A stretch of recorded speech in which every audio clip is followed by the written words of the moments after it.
Hello mga parikoy, dito kami sa Badiko. Ito yung si Jaguar. Karga na kami ngayon ng glitch. Dito kami sa glitch, Kabuyaw. Aking na, kulang na lang ng pangarga. Yan, antayin na lang kami mga parikoy sa yung kulang na pangarga. Ayan na. Ito yung bagong ano ko, body. Yung body ko, si Jaguar. Yan mga parikoy, yan yung pangarga namin, glitch. At saka yung konti na lang ang ano yan mga parikoy, kulang mga siguro 6 na palita. Yung mga parikoy, tapos na kami dyan nagkarga. Yan, papunta na kami ng Dingibiran. At saka yan, easy lang tayo mag-drive mga parikoy. Basic lang ba, ganyan tayo, diba? Takbong pogi lang habang papunta tayo ng deliveran. Deliver para namin yung mga parikoy ay deliver sa Starbucks. Kaya yan, ang oras niyan ay nasa 2:00 ng madaling araw. At saka papunta, gutom na kami niyan. Naghahanap kami ng pagkain dyan kung saan kami makakakain. Sabi ko sa pahinante ko, doon na lang sa 7-Eleven kami magbili yung dating gawi. Binibili namin kasi doon sa 7-Eleven yung may chicken at 2 kanin. Yun yung binibili namin para maibsan yung gutom namin. Kasi gutom na talaga kami dyan mga parikoy. Kaya yan mga parikoy, yan. Dito tayo, nagutom na eh. Ito yung shopping namin. Bili ng ano, 7-Eleven. Andun yun, ano. Yan, dyan kami. Dito pala.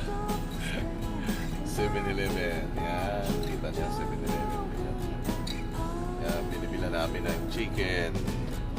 Dito kami sa gilid ng Slex. Nabutan na ano, gutom. Gutom na. Kaya dito, kakain kami. Yung bago namin ano, yung gamit.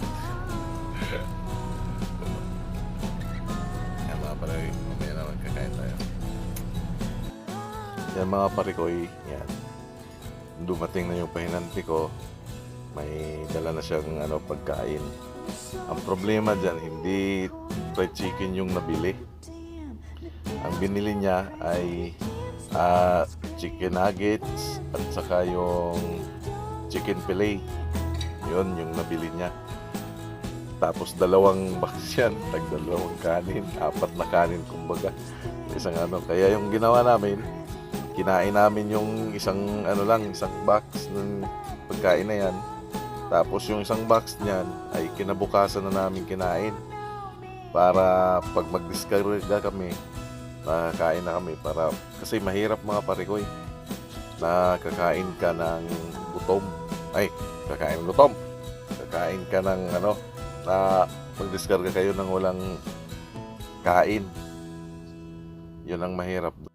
Kaya yan mga parikoy, ano pang pag-anuhan natin, kainan na yan.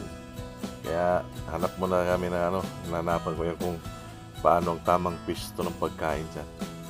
Hirap kasi pag wala kang malagyan ng ano, yung pagkain, baka malaglag pa, sayang naman.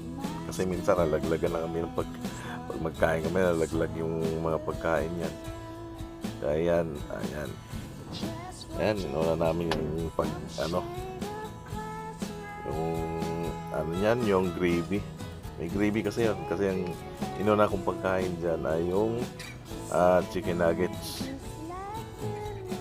Ayan. Kain na. Salpak talaga yan. Kasi gutom na kami dyan. Puno yung ano namin eh. Pangarga namin. Puno yung wing ba namin. Wow, sarap naman yan, Lods. Mahingi. Yan o, chicken nuggets. Kaso yung kanin namin dyan mga parikoy, medyo matigas yung ano, yung sa ilalim. Kasi siguro sa sobrang mainit kasi, naka-steam kasi yan. medyo na tigas na yung ilalim niyan. Ayan, baka na yan mga parikoy. Wala nang ano yan. Kasi gutom na. Kaya ba na talaga parikoy kain ng kain. Basta kung may oras talaga, lalo na sa pagmamaniho, minsan maabutan ka talaga ng gutom. Gusto mo nang kumain, hindi ka makapag kain kasi mahirap magparada mga parikoy. Lalo na kung malaking truck yung dala mo. Dala ko kasi mga parikoy, 10-wheeler. Kaya mahirap kami magano doon sa parada lang kahit kung saan. Gusto mo mang kumain sa mga karinderya, hindi ka makakain kasi wala ngang maparadahan. Kung paparada ka naman doon na baka matikitan ka pa naman, sayang naman. Kaya yan, ang ginagawa namin, kung saan kami lagi nakabili, lalo na sa Islex, diyan kami dumadaan sa Caltex. Diyan kami nagbibili sa 7-Eleven. Yan ang binibili namin. Kung wala ng fried chicken, yan, yung chicken nuggets at saka yung chicken fillet. Kaya kung gutom na kami, diyan kami hinto. Kakain muna bago kami patuloy naman magbiyahe hanggang sa kung saan kami naman maabutan ng kung nagugutom na, bibili naman. Minsan pag ang biyahe namin papuntang Tarlac, yan, nagbili kami ng mga junk foods para iwas sa antok. Yung ginagawa ko mga parikoy. Yan, habang kumakain kami dyan, yan. Sabi ko nga sama penalty ko, bakit yun ang dinalawa pa niya? Sabi niya, mas maganda yan yung dalawa yung box na nabili niya kasi hindi magutuman, lalo na dun sa delibera namin sa Starbucks. Kung maaga, wala pang karinderya, wala pang nagbibenta ng pagkain, kaya dyan dinalawa na niya para pagising namin makatulog kami ng pagising galing tulog ay makain agad, para kung tatawagin na kami dun sa mag-discarga na busog na kami. Ayan mga parikoy, pangalawang kanin yan. Wow, laki ng subo subong yung mga parikoy, subong gutom.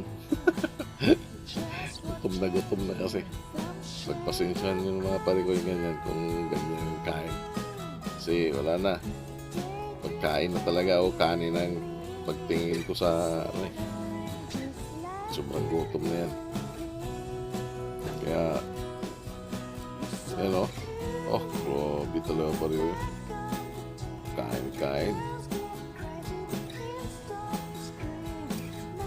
Masarap din naman pala yung mga yung chicken fillet nila at saka yung chicken nuggets. Sa 7-Eleven. Minsan kasi doon sa may 7-Eleven na wala silang tinda. Ewan ko, baka siguro wala masyadong bumibili kaya hindi sila nag-i-stock na ganyan. Diyan lang talaga lagi kami mabili ng lalo na kung nagugutom namin. Diyan kami bumibili para kain kami dyan. Kasi minsan malayuan yung namin, biyahe. Lalo na pangarga namin, pag magkarga kami, madaling araw, gabi, ganyan. Tapos biyahe namin, Tarlac, kundi Pangasinan, o kaya papunta ng Tugigaraw. Yan, dumadaan kami dyan. Para iwas gutom. Yan masarap ang kain Ibsan yung gutom.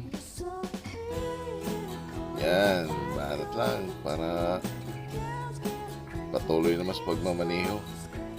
Yan mga parikoy. Yan, lapit na niya matapos mga parikoy. Kasi yan, pagkatapos ng isang another na balot ng pagkain, wala na, busog na ako yan. Ganon mga parikoy, pang buhay tracking. Kahit saan ka, kung saan ka naabutan ng gutom, doon ka kakain. kung may mabilhan ka naman. Yan, lapit na maubos oh. Tingnan ko yung mga parikoy kasi pinipili ko yan kasi may matigas dyan na ano. Yung parang ano siya, matigas na ano sa ano. Hindi naman siya tutong. Ano lang talaga yung tumigas lang talaga siya na parang nahanginan ba. Yan. Kaya pinipili ko lang yung ano, yung natira dyan, yung ano na yung matigas. Yan. Sarap. Wow, simot talaga oh. Yan mga pareho, tapos na yan. Saka may gravy pa dyan. Anuhin ko na lang yung gravy kasi pag itatapon yung gravy na hindi ubusin yan. Oh. Wow. Sarap naman yung gravy na yan ha. Sarap naman talaga. Yan, tapos tubig ng katapat niyan. Inom ng tubig. Yan ako, nilagay na dun sa lagayan yung mga ano, basura. Para hindi magkalat dito sa loob ng truck. Ayan. Katapos, kuha ng tubig. Yan, patingin-tingin pa sa camera, oh. Inom ng tubig. Wow. Busog na busog yan. Ubos talaga yung tubig. Ayan. Lagay yung tubig. Hanggang dyan na lang mga parikoy.